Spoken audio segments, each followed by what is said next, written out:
A presidente do Tribunal Superior Eleitoral, ministra Carmen Lúcia, deu uma intimada, o PRTB para que o partido apresente esclarecimentos em 3 dias sobre a ação que contesta o registro da candidatura de Pablo Marçal à Prefeitura de São Paulo.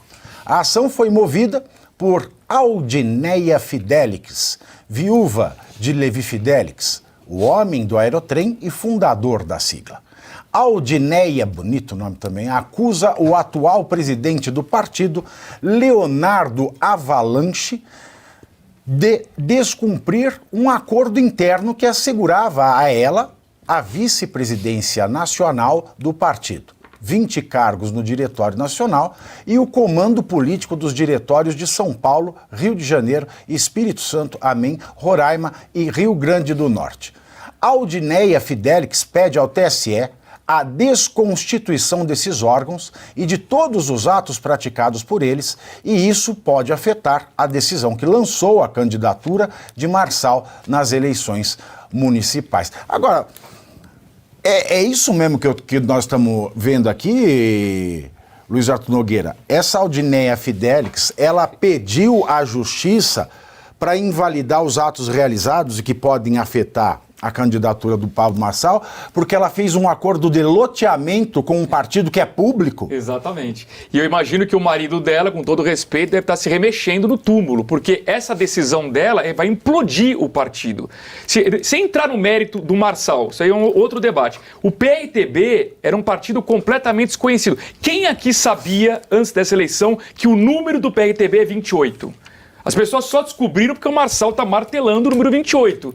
E ela quer acabar com a grande coisa que o partido tem, que é um candidato a prefeito. Não, desculpa, mas eu estou com o brioco no chão.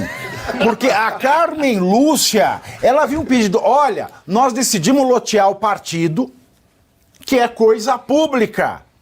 Eu ia ser a cacique do partido, não me deram. E a outra está pedindo explicação. Ou daqui a pouco, nós vamos ter traficante fazendo cobrança no judiciário.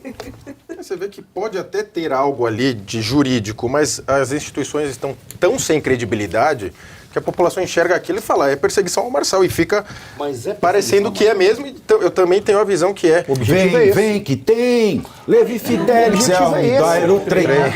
O pior é que fica parecendo não, é o que está acontecendo. A justiça, ela tá tão sem moral, ela tá tão assim, sabe, qualquer coisa, que qualquer um vai lá e alega dentro de qualquer Menos o jogo. Bolsonaro. Dentro de qualquer aí jogo político. Aí a litigância de má fé. Não, sim, mas eu tô dizendo que dentro desse jogo político, o tempo todo eles ficam acionando a justiça, porque eles já sabem que vai ter alguma intervenção de lá, não importa muito o que está dizendo a letra da lei, desde que beneficie o jogo político que ele quer que seja beneficiado. É basicamente isso, assim, não é nem o Marçal o ponto. O ponto é que a estrutura já está tão corrompida que as pessoas se sentem o tempo todo confortáveis para recorrer a essa carta. É quase aquela carta 4+ do Uno, sabe? Eu jogo ali, puxo ela e acabei com o jogo e é isso. É igual a Ana Furtado antigamente na Globo, né? Faltava um apresentador, ela ia. Agora, professor, para o senhor entrar nesse assunto também, porque o Marçal, quanto mais bate, ele mais cresce, como nós falamos ontem, né? Ontem a gente falou de 3 pesquisas sequenciais. Agora tem uma nova, tem a pesquisa do Instituto Veritá. Eu nunca ouvi falar desse instituto, você já ouviu? O Tarcísio falou bem no passado. É, o Veritá, divulgada hoje, o Pablo Marçal aparece pela primeira vez em primeiro lugar, tá? E isolado. De acordo com o levantamento, o Marçal tem 30,9% das intenções de voto, seguido de Guilherme Boulos com 21,6% e Ricardo Nunes com 14,2%. Inverteu a pesquisa da Fundação de ontem, né? Foi inclusive com o número. A pesquisa, ela ouviu 3.020 eleitores por meio de questionário eletrônico entre os dias 22 e 26 de agosto. Eu não sei se essa é a diferença, mas o que me parece cada vez mais configurado é que o Marçal ele fez a leitura correta, tanto do público como do processo eleitoral, como da alavancagem que ele precisava. E a leitura correta é, preciso ser conhecido e preciso ser conhecido como o cara que tem coragem. Ponto. E as pessoas não vão estar preocupadas com os programas de governo, o programa de governo dele. Elas só querem alguém que tenha a capacidade de enfrentar. Por isso, essas pesquisas, já para ver que tem metodologias, são as mais diversas. Ora, o que a gente observa, em função daquilo que o Marçal tem falado e das pessoas que estão dizendo que vão acompanhá-lo, que uma pesquisa que mostre ele na frente seria a mais correta. Não sei se com essa diferença. E talvez seja essa a razão pela qual está acontecendo essa leitura da Carmen Lúcia, dizer, não, vamos aproveitar aquilo que está acontecendo com o PRTB. Eu lembro, vocês devem ter lembrado quando teve aqui o Milton Cardoso, o jornalista, ele tinha uma frase que eu achava maravilhosa, ele dizia assim, ó, pequenos partidos, grandes negócios. Por quê?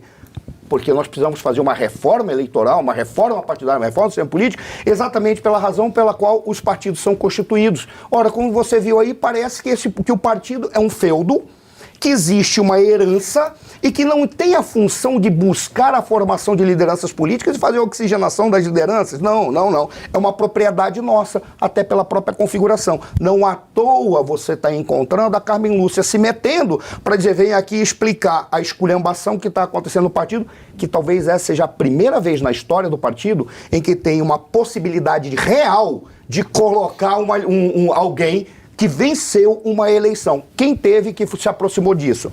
O general Mourão como vice-presidente da República, que ele era do PRTB. Só teve o detalhe, o Mourão não foi eleito vice-presidente da República. Quem foi eleito foi o Bolsonaro, que foi eleito presidente da República. O Mourão foi arrastado, tanto que não interessava em que partido ele estivesse. Mais uma vez, o que a gente está olhando aí? Problema com o partido, justiça eleitoral querendo atrapalhar e a possibilidade que o Pablo Marçal esteja bem na frente. Não sei se com essa diferença, com essa que está aprontando aí, mas que ele está na frente está porque ele está fazendo a leitura correta. Agora, por favor. Eu queria pegar o gancho do professor Suano. Pega o gancho. O Marçal deu uma entrevista recentemente na Globo News e o Camarote perguntou para ele o seguinte, Pavinato, bom, você está no PRTB, tem um monte de denúncias, você não vai limpar o partido, esse partido não presta. Aí, sabe o que o Marçal falou? Ele foi muito transparente, falou assim, olha, eu acabei de entrar no partido, não conheço ninguém lá dentro, só peguei esse partido porque aos 49 do segundo tempo, o outro partido que ele estava disse que ele não seria candidato, então faltavam 3 horas para fechar o prazo do TSE, então ele foi lá, pegou o partido que tinha e falou, eu só estou aqui porque a lei me obriga a ter um partido para ser candidato. Se existisse a candidatura independente, sem partido, eu estaria aqui sem partido. Então, infelizmente, ou a gente muda essa regra, Pavinato, ou a gente vai ser escravo dos partidos. Infelizmente, esse é o problema. Esse é o problema do camarote. Às vezes quem está no camarote só quer ver os outros dançar. Olha, com o distanciamento da pista. Exatamente. Mas o que está acontecendo também, Pavinato, muitos influenciadores, para fazer amém para o Bolsonaro, estão massacrando o Marçal, que, como o professor colocou, ele viu essa via, esse discurso de direita, esse discurso arrojado, que não havia no Nunes. O Nunes, né, com essa trinca, Jair, Valdemar e Tarcísio, ao apoiar o Nunes, né, você está numa mesa, Jair, Valdemar e Tarcísio. Quem é o maior? É o Bolsonaro, mas aparentemente teria sido ele, né, convencido para apoiar o Nunes, que a direita nunca ganha em São Paulo, sendo que a direita nunca teve um candidato efetivo em São Paulo, né, mas ganhou já em votos, né, com Dória, Serra, enfim, que encampavam o discurso. Mas eu não acredito nessa história que a direita não ganharia em São Paulo, porque o Serra já ganhou, o Dória, com discurso de direita. Eu acredito que ganharia. Então, eu acredito que ganharia. Maluf era comunista. Maluf também. Né? Ele era mais policialesco, não sei, no campo cultural. Talvez o Nunes tenha feito a leitura errada, porque ele imagina que o eleitor paulista gosta de um candidato que seja mais sóbrio, mais propugnador de programas, projetos. Isso é eleitor paulista. O eleitor paulistano, ele está dentro da lógica da polarização. Porque o eleitor paulistano é outra coisa. E ele está vivendo essa mesma polarização. Eu acho projeto de esquerda e um projeto de direita. aqui, bipolar. Tudo que é paulistano é bipolar. Porque a gente vai para extremo. Aí vai, elege uma Erundina. Vai, elege uma Maluf. Vai, vem a Marta. Paulistano, mas vê a eleição dos governadores. Normalmente são indivíduos que querem mais programas, projetos e mais sobriedade. Mais sobriedade. Aí muita fala, mas o Marçal... De fato, eu não vi programa de governo do Marçal, não vi nenhuma proposta que preste. Mas até aí o Lula também não tinha proposta. Escondia os ministros. Ele tem tem uma proposta perigosa para a segurança. É isso que eu não gosto do Marçal. O Marçal, ele tem uma proposta perigosa para a segurança pública daqui de São Paulo. Qual é a proposta que diz perigosa? Em relação a drones e tal, que tem muita semelhança com a mesma política que é aplicada na China. A China é um país ditatorial, então eu acho isso bastante arriscado.